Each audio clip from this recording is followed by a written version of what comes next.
Saya Muhammad Kevin Aprilio dengan NIM 256210005 akan menjelaskan materi mengenai pengertian tarikh tasri. Pengertian dari tarikh tasri. Kata tarikh tasri, at-tasrik berasal dari dua bahasa. Tarikh itu berasal dari kata tarit dan tasrik berasal dari kata at-tasrik. Jika dijabarkan, sebuah kata yang diambil dari bahasa Arab, aroha yuwarihu, bermakna sebuah tulisan atau pencatatan, serta juga dapat dimaknai sebagai catatan tentang perhisapan, tanggal, bahkan sampai tahun. Adapun at-tasrik berakar dari kata syara'a yusyari'u yang memiliki makna berupa suatu jalan yang bisa dilalui, sehingga dari segi etimologis bermakna pembuatan, penetapan, dan proses dalam penetapan segala perundangan. Sedangkan dari segi terminologis sendiri memiliki arti pembentukan dan penetapan perundang-undangan yang mengatur hukum perbuatan orang-orang mukallaf dan hal-hal yang terjadi tentang berbagai keputusan serta peristiwa yang terjadi di kalangan mereka. Dapat ditarik benang merah dari penjelasan bahwa tarikh tasri adalah suatu rentetan sejarah munculnya segala perundangan dalam Islam, dimulai pada era kenabian Nabi Muhammad SAW berlanjut pada era-era berikutnya. Dari sudut pandang zaman yang dimana segala hukum tersebut ditetapkan beserta alur penghapusan dan kekosongannya, dan juga segala sesuatu yang berkaitan dengan peranan fuqaha serta mujtahid dalam proses pembentukannya. Tasrih jenisnya ada dua. Yang pertama, tasrik ilahi, yaitu sumber hukum yang turun dari Allah langsung dengan perantara Nabi Muhammad SAW menggunakan media Al-Quran dan hadis. Dan yang kedua, itu ada tasrih wad'i, yaitu sebuah hukum bersumber pada kekuatan pemikiran manusia atas kelebihan yang diberikan Allah Subhanahu wa Ta'ala menggunakan media ijtihad individual maupun kolektif. Dalam Islam, ijtihad merupakan salah satu sumber penetapan hukum Islam. Ijtihad dipandang sebagai sumber hukum ketiga setelah Al-Quran dan hadis. Seseorang yang melakukan ijtihad disebut sebagai mujtahid bagi laki-laki dan mujtahidah bagi perempuan. Maka dari itu tidak bisa sembarang orang menjadi mujtahid dan mujtahidah. Berikut adalah syarat-syarat melakukan ijtihad. Yang pertama, memahami ayat dan sunnah yang berhubungan dengan hukum. Yang kedua, mengetahui masalah-masalah yang telah diijma'kan oleh para ahlinya.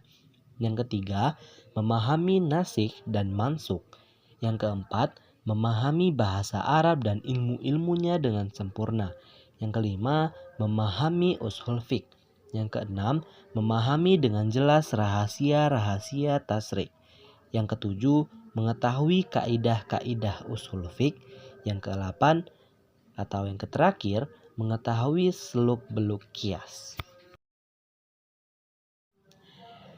Adapun jenis ijtihad itu ada 7. Yang pertama, ijma'. Ijma' merupakan kesepakatan untuk menetapkan hukum sebuah masalah sesuai dengan ketentuan agama Islam. Kemudian, kesepakatan tersebut menghasilkan fatwa yang artinya keputusan yang sudah diambil bersama dan harus diikuti oleh semua umat. Kedua, qiyas. Qiyas sederhananya adalah sebuah pengibaratan atau analogi terhadap hukum sesuatu yang melihat persamaan prinsip.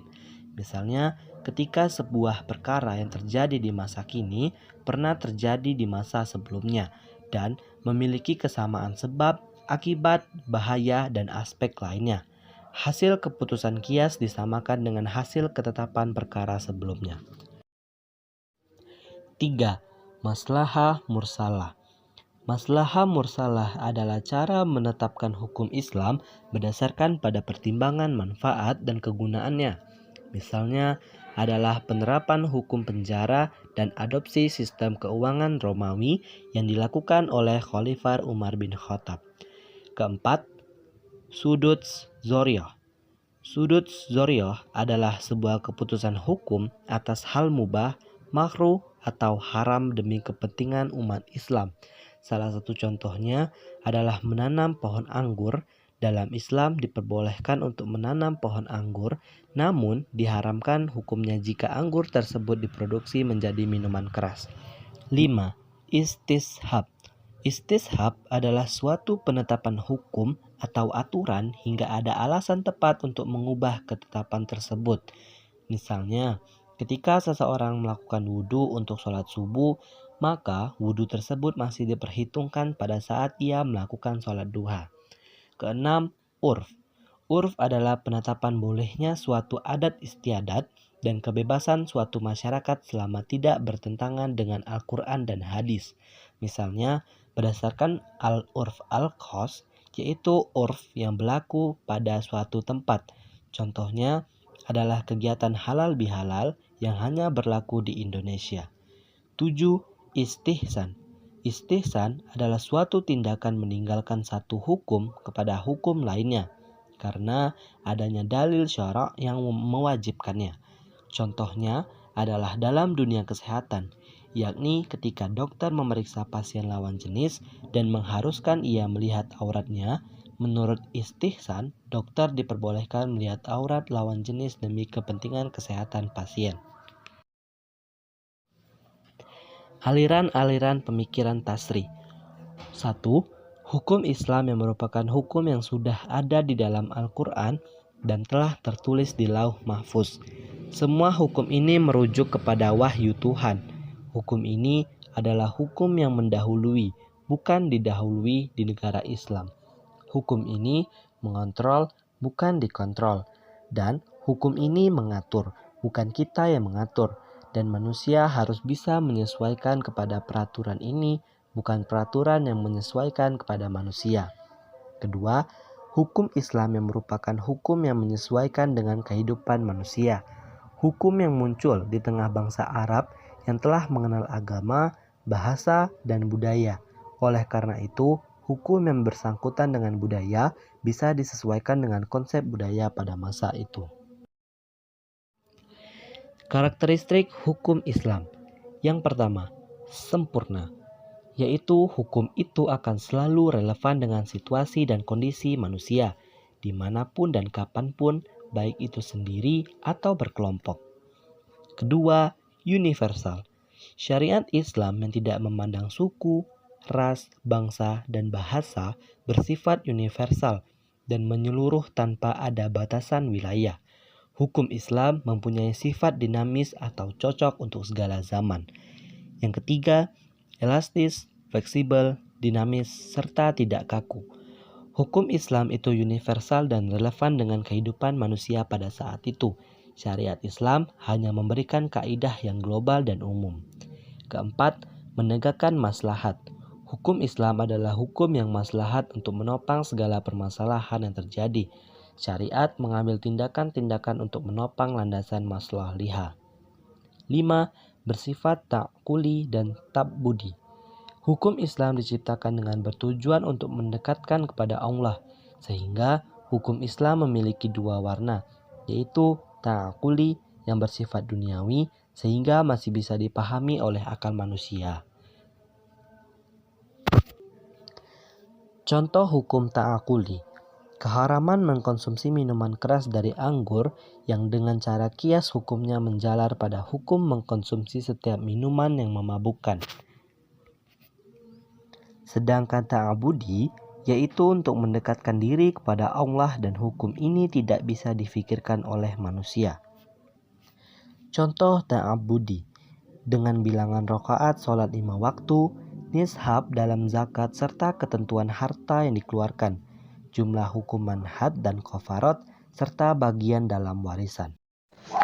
Sejarah tarik tasrik. Secara umum, pasir tarik tasrik dapat disadarkan menjadi 6 kategori secara luas. Fase pertama, fase kenabian atau masa pertumbuhan, juga dikenal sebagai periode pembentukan, cakup perkembangan dan pembentukan hukum Islam dimulai saat Nabi diangkat menjadi Rasul 600 Masehi dan berlangsung hingga wafat 632 Masehi. Karakteristik utama dari periode ini adalah bahwa seluruh hukum berada di bawah orientasi Rasul. Yang kedua, fase Sabat, juga dikenal sebagai periode perkembangan, merupakan waktu di mana hukum Islam mengalami pecahan dan penyempurnaan. Karakteristik utama dari periode ini adalah bahwa ijtihad telah dimulai oleh para sahabat setelah wafatnya Rasul, meskipun masih dalam kebatasan yang signifikan. 3. Fase Tadwin atau kodifikasi, yang juga dikenal sebagai masa pembuahan atau periode kemasan di masa hukum mulia diatur dari dijelaskan dalam bentuk buku-buku oleh para imam mazhab dan para pengikutnya. Ciri utama dari fase ini adalah perubahan dalam pemilihan khalifah yang beralih menjadi sistem kekhalifan keturunan, di mana kepemimpinan keturunan dan generasi ke generasi. Hal ini menandai langkah signifikan dalam struktur politik Islam, dari pemilihan pemimpin berdasarkan kualifikasi ke pemilihan berdasarkan garis keturunan. Fase 4, fase taklid atau jumud, juga dikenal sebagai masa kaku dalam pengembangan hukum Islam, adalah periode di mana minat dan semangat masyarakat untuk melakukan ijtihad mengalami penurunan yang signifikan. Banyak orang cenderung mengikuti secara buta-buta tanpa melakukan refleksi atau analisis kritis sendiri. Akibatnya menjadi penurunan dalam aktivitas untuk merevisi atau menafsir ulang hukum Islam. Fase 5, fase 3 kerajaan, termasuk kerajaan Utsmani, kerajaan Safawi, dan kerajaan Mughal, adalah masa transisi dari zaman klasik ke modern dalam sejarah Islam. Pada masa ini terjadi transformasi yang signifikan, terutama pada aspek kehidupan politik, ekonomi, sosial, dan budaya dalam lingkup wilayah kekuasaan tiga kerajaan tersebut. Periode ini dirincikan oleh kemajuan cepat dalam teknologi, seni, dan pengetahuan, serta penyebaran dan pertumbuhan agama Islam di daerah-daerah tersebut. Fase 6, fase kebangkitan, ada periode ini di mana semangat untuk melakukan ijtihad kembali bangkit dan semakin meluas. Ini merupakan waktu di mana masyarakat Islam mulai aktif dalam mencari kembali prinsip-prinsip asli agama mereka dan mengadaptasi ke dalam kehidupan modern. Terjadi peningkatan minat terhadap studi Al-Quran dan Hadis, serta semakin banyak upaya untuk menerapkan ajaran Islam di berbagai aspek kehidupan, termasuk ekonomi, sosial, dan politik. Periode ini ditandai dengan semangat reformasi dan pembaruan dalam pemikiran dan praktik Islam. Orientasi tahrik tasrik. Studi tahrik tasrik penting dalam memahami pengembangan dan menerapkan hukum Islam. Berikut beberapa alasan mengapa hal ini penting. 1. Memahami sejarah hukum Islam. Melalui pengkajian tahrik tasrik, kita dapat memahami asal-usul dan perkembangan hukum Islam, dari mana lampau hingga sekarang. Ia membentuk kita mengetahui bagaimana interpretasi dan evolusi hukum tersebut dilakukan oleh para ulama sepanjang sejarah. 2. Menyesuaikan hukum dengan konteks zaman. Hukum Islam tidak bersifat statis, melainkan harus diinterpretasikan dan diterapkan sesuai dengan perubahan sosial, ekonomi, politik. Dengan mempelajari tahrik tasrik, kita dapat menafsirkan hukum Islam dengan memperhitungkan konteks perubahan zaman tersebut. Mengidentifikasikan prinsip-prinsip hukum yang tepat meskipun konteksnya berubah. Ada prinsip-prinsip hukum Islam yang tepat relevan di masa ke masa. Melalui studi tarik tasrik, kita dapat mengenali dan mengaplikasikan prinsip-prinsip ini secara konsisten dalam penafsiran hukum. 5. Mencegah kesalahan penafsiran tanpa pemahaman yang baik tentang cara hukum Islam. Ada risiko penafsiran yang salah atau keliru. Studi tarik tasrik membantu kita menghindari kesalahan penafsiran dalam memberikan konteks yang diperlukan untuk pemahaman yang lebih baik. Meningkatkan kedalaman pengetahuan memahami tarik tasrik membantu kita mengembangkan pemahaman yang lebih dalam tentang hukum Islam sehingga memungkinkan para ulama cenderung dan praktik hukum untuk menjadi lebih terampil dalam menganalisis dan menaruhkan hukum Islam secara akurat dan relevan.